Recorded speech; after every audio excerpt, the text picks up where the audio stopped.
अभी हमने सेशन में आधार से और डोंट हैव आधार से दोनों से आपको केवाईसी बताई है। दोनों के थ्रू आप कैसे जाके किसी पर्सन की या उसके फैमिली मेम्बर्स की केवाईसी कर सकते हैं। अभी इस सेशन में मैं आपको बताऊंगा कि जब हम किसी की केवाईसी करते हैं तो केवाईसी के दौरान हमारे सामने क्या क्या परेशानियां आ जाती हैं कि जिससे किसी भी हम पर्सन की केवाईसी नहीं कर पाते हैं। वो क्या क्या रुकावटें हैं, वो क्या क्या एरर हैं जो आते हैं, उनके बारे में हम अभी आपके सामने डिस्कस करेंगे। सबसे पहला जो आता है, आप देखिए, अगर आप किसी की केवाईसी कर रहे हैं तो आपने अगर जैसे डिपेंडेंट सर्टिफिकेट है, आप उसको इंडिविजुअल आईडी में भी यूज़ कर सकते हैं, आप उसको फैमिली आईडी में भी यूज़ कर सकते हैं। आप उसको दोनों जगह यूज़ कर सकते हैं। अगर आपने उसको इंडिविजुअल आईडी में यूज़ किया है, जैसे ये मैं डोंट हैव आधार वाली बात कर रहा हूँ। अगर आप डोंट हैव आधार से आपने इंडिविजुअल में आपने किसी का डिपेंडेंट सर्टिफिकेट यूज़ कर दिया और फिर आप नेक्स्ट पेज पे आए, जैसे कि आप देख रहे हैं फैमिली डिटेल्स वाला ये नेक्स्ट पेज है। जब हम इसमें आके फिर वही सेम चीज़ हम सेलेक्ट करते हैं, जैसे हमने यहाँ पे डिपेंडेंट कार्ड सर्टिफिकेट सेलेक्ट किया और हमने अपना यूआईडी नंबर यहाँ पर डाला। डिपेंडेंट कार्ड हमने ड्रॉप डाउन से सिलेक्ट करके अपना यूआईडी नंबर डाल के और चेक डॉक्यूमेंट डिटेल्स जब हम करते हैं तो आप देखेंगे कि ये ऑटोमेटिकली सिस्टम से ले लेता है।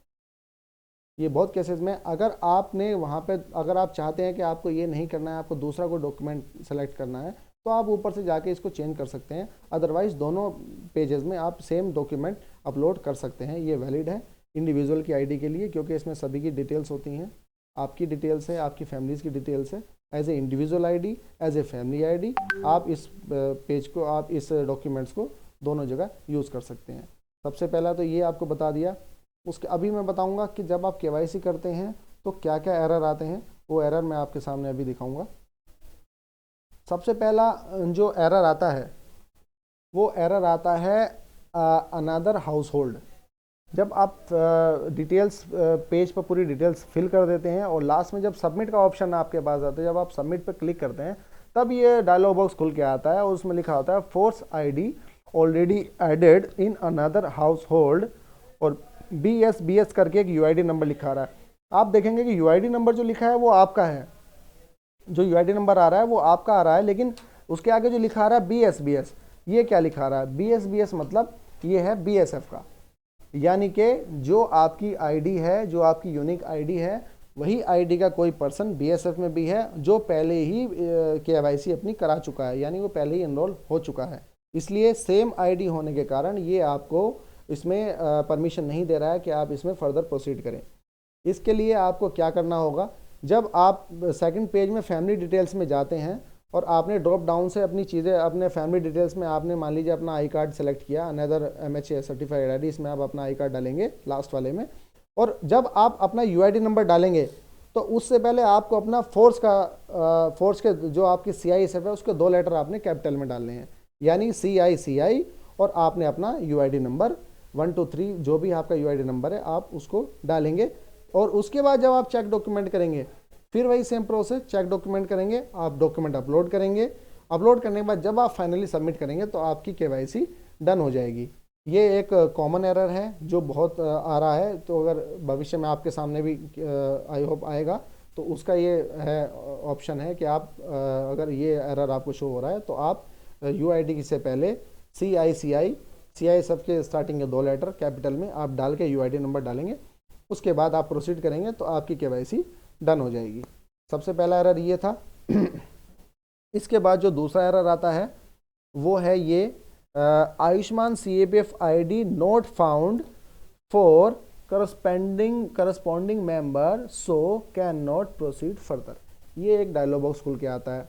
ये कब आता है?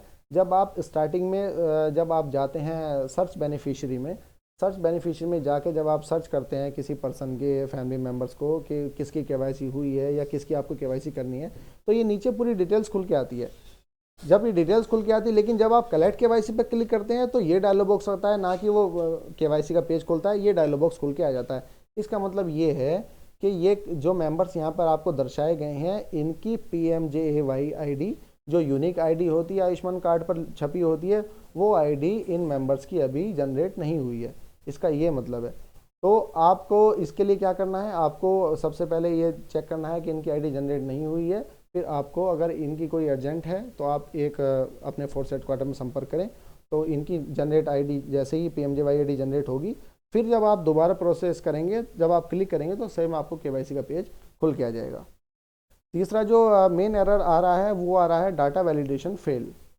ये एरर बहुत ज़्यादा KYC के दौरान देखने को मिलता है। इसके दो कारण हैं। एक कारण है इसका टेक्निकल इशू जो NHA के लेवल पर सॉल्व होता है। दूसरा कारण है कि आपका नेटवर्क इशू, यदि आप KYC कर रहे हैं मे बी कि वहाँ पर नेटवर्क का इशू हो या नेटवर्क की जो स्पीड है वो कम हो, उस दौरान भी ये एरर आपको शो हो जाता है। यदि ये आपका नेटवर्क का थोड़ा इशू है तो आप नेटवर्क की प्रॉब्लम को रिजोल्व कर लीजिए या कोई ऐसे प्लेस को चयन करें जहाँ पर नेटवर्क थोड़ा ठीक हो।